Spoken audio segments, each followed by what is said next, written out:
కర్కాటకం వారికి గనక చూసుకున్నట్లయితే మీకు మీ యొక్క రాశి నుంచి గుర్తుపెట్టుకోండి, మీ యొక్క రాశి నుంచి గ్రహాల యొక్క స్థితి ఎలా ఉంది అని చెప్పి చూసుకున్నట్లయితే 2లో కేతువు, 12లో గురువు అదే విధంగా ఉంటారు.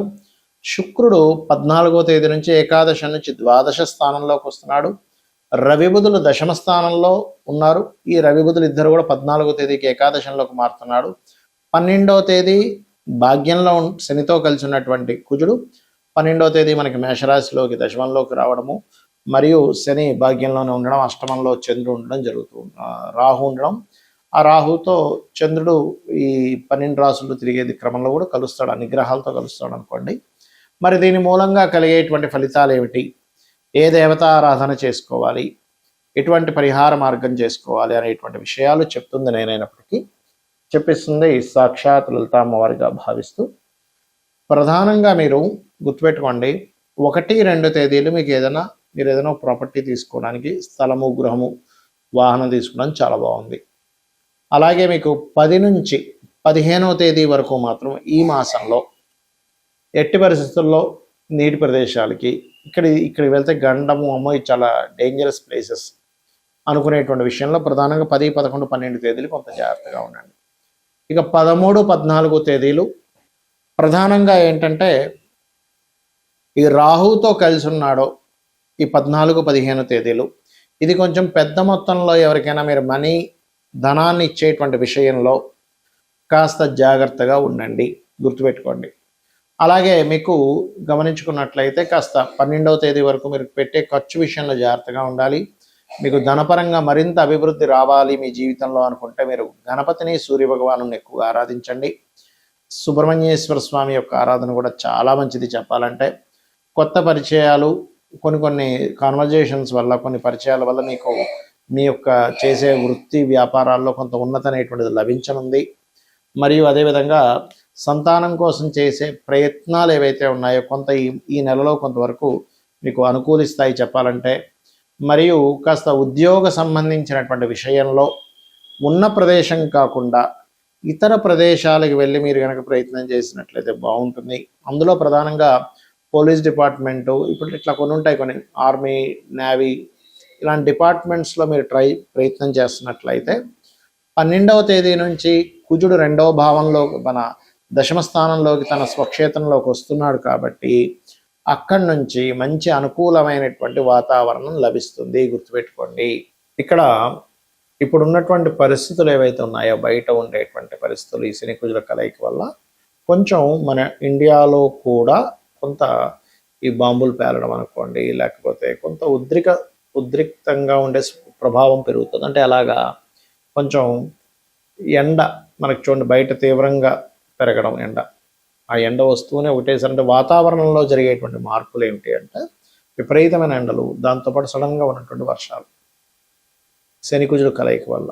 అదేవిధంగా ఎక్కువ రద్దీగా ఉండేటువంటి ప్రదేశాల్లో ఎక్కువగా తిరగకండి, చాలా జాగ్రత్తగా ఉండండి.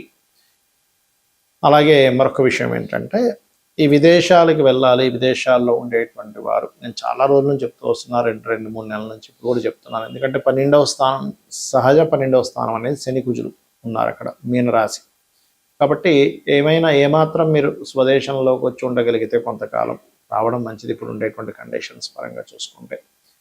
అలాగే ఇక్కడ రైతుల విషయం కనుక చూసుకున్నట్లయితే కాస్త ఈ వంకాయ కానివ్వండి, లేనట్లయితే మామిడి పళ్ళు, అరటి పళ్ళు పండించేటువంటి వారు కాస్త జాగ్రత్తగా ఉండాలి, గుర్తుపెట్టుకోండి.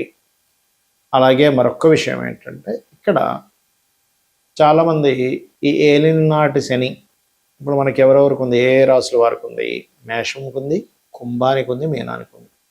సో ఈ 3 రాసుల వారికి కుజుడు కలిసినందుకు శనితో ఆ ఏలినాటి శని ప్రభావం తగ్గుతుంది. కానీ ఆ 2 గ్రహాల యొక్క ప్రభావం ఉంది కాబట్టి ఏలినాటి శని 3 రాసులకు చెప్పుకున్నాం మనము. అష్టమ శని సింహం వారికి ఉంటుంది, మీనము వారికి అర్ధాష్టమ శని ఉంటుంది. కాబట్టి వీరందరూ కూడా శనికుజ గ్రహాల దగ్గర దీపారాధన చేయడం ముఖ్యంగా తెలుసుకోవాలి.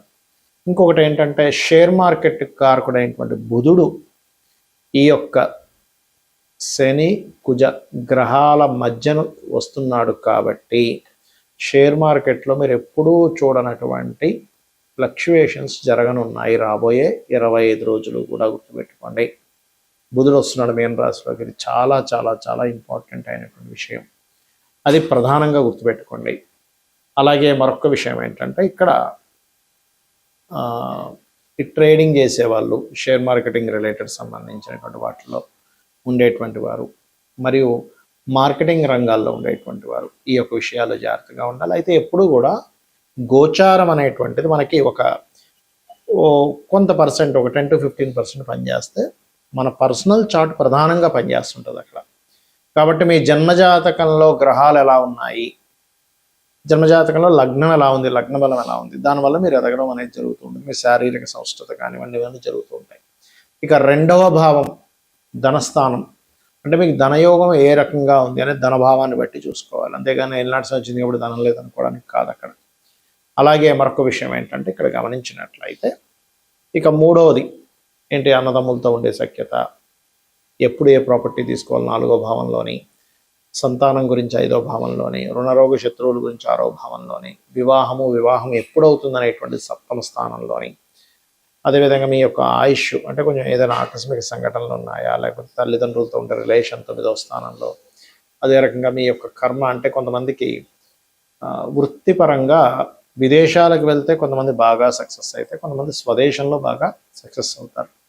కాబట్టి విదేశాల్లోకి వెళ్తే బాగుంటుందా, స్వదేశంలో బాగుంటుందా అనేటువంటి ఒక క్లారిటీ అనేటువంటిది మీకు మీ 10వ భావాధిపతి ఎక్కడున్నాడనే దాని మీద వస్తుంది. కాబట్టి ఏంటంటే ఇన్వెస్ట్మెంట్స్ కానివ్వండి, బిజినెస్ రాణించేది కానివ్వండి, అన్నీ మీ జన్మజాతకంలో ఉంటాయి. గోచార ఫలితాలు కేవలం 10 to 15% మాత్రమే. ఇది ప్రధానంగా గుర్తుపెట్టుకోండి. అలాగే సరే జాతకం లేదు, అప్పుడు ఏం చేయాలి?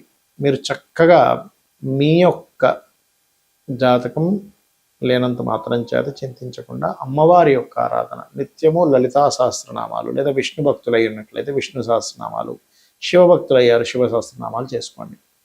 మనము మన జాతకాన్ని తెలుసుకొని ఒక జ్యోతిలాగా, అంటే జ్యోతిష్యము అంటే ఒక వెలుగులాగా మనకు ముందే కనబడుతుంది ఏంటి, వాట్ ఈజ్ వాట్ అనేది. దాన్ని బట్టి మనం ఎలా అయితే నిర్ణయాలు తీసుకొని ముందుకు వెళ్తూ ఉంటామో, జాతకం తెలియదు అప్పుడు ఏం చేస్తాము, దేవుని మీద భారం వేసి ధర్మబద్ధంగా మన పని మనం చేసుకుంటూ వెళ్ళిపోతూ ఉండాలి. ఇది ప్రధానంగా గుర్తుపెట్టుకొని అందరూ కూడా ఇప్పుడుండే ఈ శని కుజుల యొక్క ప్రభావం మూలంగా అందరూ, అన్ని రాసుల వాళ్ళు కూడా కొన్ని విషయాలు కనుక పాటించినట్లయితే ఎటువంటి ఇబ్బంది పడరు వారు. ఒకటి, శక్తి దేవత ఆరాధన, అంటే ఆంజనేయ స్వామి ఆరాధన అనుకోండి, లలిత అమ్మవారి, మన దుర్గా ఆరాధన అనుకోండి, ఎనీ శక్తి దేవత ఆరాధన, అంటే మనకి దశమహావిద్యల్లో ఉండే దేవతామూర్తుల్ని ఆరాధించడం. రెండవది, మీకు దగ్గరలో గోశాల కనుక ఉన్నట్లయితే అందులోని దేశీవాలి గోవుకి, జెర్సీ ఆవుకి తినిపించొద్దని నేను చెప్పట్లేదు, కానీ జెర్సీ ఆవుకి దేశీ ఆవుకి ఉండే తేడా ఏమిటంటే ఇందులో సకల దేవతలు ఉంటారు. అది ఒక ప్రాణి, అంతే. ప్రాణికి మీరు ఇస్తున్న ఫలితం వస్తుంది అక్కడ. ఇక్కడ సకల దేవత ఆరాధన జరుగుతూ ఉంటుంది, గుర్తుపెట్టుకోండి. ఆ రకంగా మీరు ఎప్పుడైతే ఈ యొక్క గోవులకి తినిపిస్తారో చక్కటి ఫలితాలు వస్తాయి. మరియు శనివారము, మంగళవారం అందరూ కూడా ఎటువంటి ఇన్వెస్ట్మెంట్స్ చేయకండి దయచేసి. ఇది ప్రధానంగా గుర్తుపెట్టుకోవాల్సినటువంటి అంశం, గుర్తుపెట్టుకోండి. ఇక మీరు ఇంకొక విషయం ఏంటంటే, అందరూ కూడా ఇన్వెస్ట్మెంట్, షేర్ మార్కెట్ గురించి చెప్పాను. ఈ గోవులకి పెట్టేటువంటి విషయం ఒకటి, చండీ వినడం కానీ, చండీ పారాయణం కానీ, ఇవి గనక చేసినట్లయితే మీ జన్మజాతకంలో ఒక్కోసారి చూడండి మనకి బ్లాక్డ్ భాగ్య చక్ర అంటూ ఉంటాం. ఏదైనా బ్లాక్ అయ్యి ఉందండి, చక్రంలో సంథింగ్ దోషం ఏర్పడింది, నేను దీనివల్ల చాలా కష్టం పడుతున్నాము అని అనుకునేటువంటి వారికి మీరు గనక చండీ వినడం కానీ, ఇప్పుడు చాలామంది ఏమనుకుంటారంటే ఆలయాల్లో సామూహికంగా జరుగుతూ ఉంటాయి. ఆ రకంగా సామూహికంగా జరుగుతున్నప్పుడు అక్కడికి వెళ్తే మనం అన్ని డబ్బులు కట్టలేం కదండి అన్నప్పుడు మీరు అక్కడికి వెళ్ళి కూర్చున్నా కూడా అందులో 0.5% వస్తుందని చెప్తుంది శాస్త్రం. అక్కడికి వెళ్ళి పార్టిసిపేట్ చేసినా కూడా ఇలా చేయండి, అన్ని విధాలా మీకు బాగుంటుంది. శ్రీమాత్రే నమః.